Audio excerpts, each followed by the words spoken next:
Kung isasama natin sa bilang ang araw na ito, 12 days na lang ay Pasko na!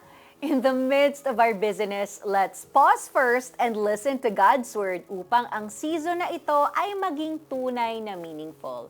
Join us as we start our series, 12 Days Before Christmas. Busy or blessed? Naranasan mo na ba yung first week of December pa lang, pagod ka na? Biglang ang daming get-togethers na dapat puntahan at deadlines na dapat i-meet. Ang dami ring tao sa labas kaya lalong sumisikip ang mga kalsada. Parang mas madaling magtago na lang sa bahay at palipasin ng holidays, di ba? See you next year na lang sa mga kakilala.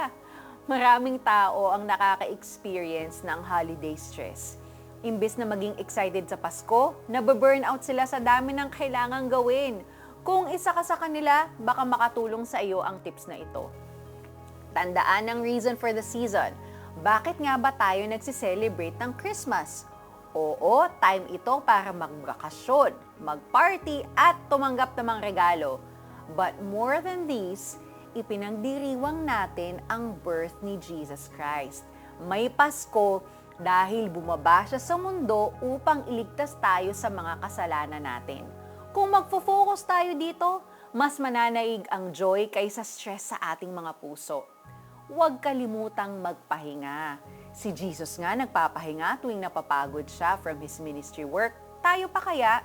Piliin mo lang ang events na gusto mo talagang puntahan. Pwede mong gamitin ang natitirang time mo to rest, relax, and reflect. Thank the Lord for the year that was. Find time para balikan ang blessings na natanggap mo this year. Pasalamatan si Lord dahil sa kanyang faithfulness. Doing this will also help you look forward to the year that will be. Ngayong Christmas season, sana mas mag-focus tayo sa buhay ni Jesus kaysa sa pagod na dala ng holidays. Let's feel blessed rather than stressed. Let's pray. Dear Jesus, minsan mas feeling stressed than blessed ako because of the holidays. Please always remind me na ikaw ang dahilan kung bakit may Pasko. Tulungan mo akong mag-focus sa iyo sa gitna ng napakaraming celebrations, deadlines, and challenges ngayong Christmas season. In Jesus' name I pray. Amen. Gumawa ng playlist of your favorite Christian Christmas songs na pwede mong patugtugin every time you feel overwhelmed this month. Pwede mo rin ito i-share sa mga kakilala mong nasistress dahil sa holidays. Isinilang ngayon sa bayan ni David ang inyong tagapagligtas, ang Kristong Panginoon. Luke chapter 2 verse 11.